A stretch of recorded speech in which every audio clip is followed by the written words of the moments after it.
গরম যতই পড়ুক না কেন বিয়ে বাড়ি না গেলে হয়। আর এই সিজনে আমিও চলে গেছিলাম একটা বিয়ে বাড়ি। কথা না বাড়িয়ে প্রথমেই শুরু করলাম স্টার্টার আইটেম দিয়ে। প্রথমেই ছিল ফুচকা, তারপরে এলো দই বড়া, এবং দই বড়াটা খাবার পরেই খেলাম চিকেন মোমো। ভেজ মোমো খাইনি। তারপরে এলো চিকেন কাবাব, আর পনির কাবাব ছিল, যদিও পনির কাবাব ট্রাই করিনি।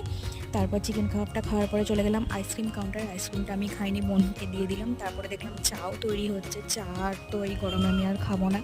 তারপরে চিজ বল আর ফিশ বল দুটোই নিলাম, বেশ মোটামুটি লাগলো, ও দুটোও ট্রাই করলাম। তারপর কেসার জিলিপি উইথ রাবড়ি, আহা অসাধারণ অসাধারণ, ওটাও খেলাম। তারপর একটু কোল্ড ড্রিঙ্কস খেয়ে কিছুক্ষণ রেস্ট করলাম পেটটাকে হালকা করার জন্য। তারপর তো আবার মেন কোর্স আছে নাকি। আর আপনারা ভিডিওটা দেখুন, ভালো লাগলে লাইক শেয়ার কমেন্ট করুন। আর হ্যাঁ, এই বিয়ে বাড়ির বড় ব্লগটা আমার চ্যানেলে অলরেডি পোস্ট করা আছে, আপনারা চাইলে গিয়ে দেখে আসতে পারেন। আমি না হয় লিঙ্কটা এখানে দিয়ে দেবো। বাই দ্য ওয়ে, চ্যানেলটা সাবস্ক্রাইব